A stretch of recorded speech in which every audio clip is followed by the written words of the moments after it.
Diciamo che è stato un primo tempo coraggioso, abbiamo cercato di battere colpo su colpo a una squadra che in questo campionato ha numeri inconfutabili.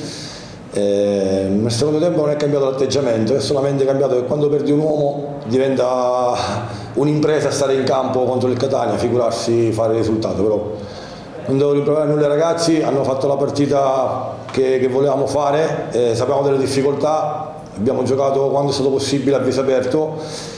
Vi posso garantire che non è facile incontrare il Catania quando ha un seguito di persone così numerose, quindi devo fare i complimenti per questo alla mia squadra. Proseguo del campionato, adesso il vostro obiettivo è accumulare punti importanti per stare tranquilli e pensare poi al futuro. No, guardi, il nostro futuro è domenica, recuperiamo contro la Vibonese. Poi sarà Marigliano, noi non ci siamo mai detti fra di noi che era finita, questo è un campionato dove nessuno dorme, dove tutti fanno punti, squadre che erano imbarazzanti diventano squadre da Champions e fanno punti. Buonasera mister, Andrea Casotto della Sicilia. Buonasera. Visti dalla tribuna siete sembrati una squadra di media alta classifica. È strano vedervi ancora lì a lottare per la salvezza, nel farvi i complimenti per come avete tenuto il campo contro una corazzata. Vi dico, la partita è cambiata su quella decisione arbitrale, quel rosso che forse poteva essere anche cartellina gialla, quindi.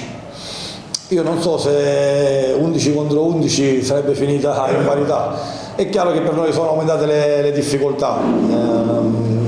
Noi vi ringraziamo per i complimenti, però già sapevamo da prima che siamo vaccinati in questo campionato che fino all'ultimo secondo dell'ultima giornata noi dovremo lottare insieme alle altre squadre, quindi il fatto di aver fatto una buona prestazione e nelle partite precedenti pure ci dà una spinta in più, però è chiaro che questa è passata, fortunatamente è passata e meno male che è passata perché è stata una settimana particolare, perché capite benissimo che bisogna poi essere abituati a queste partite.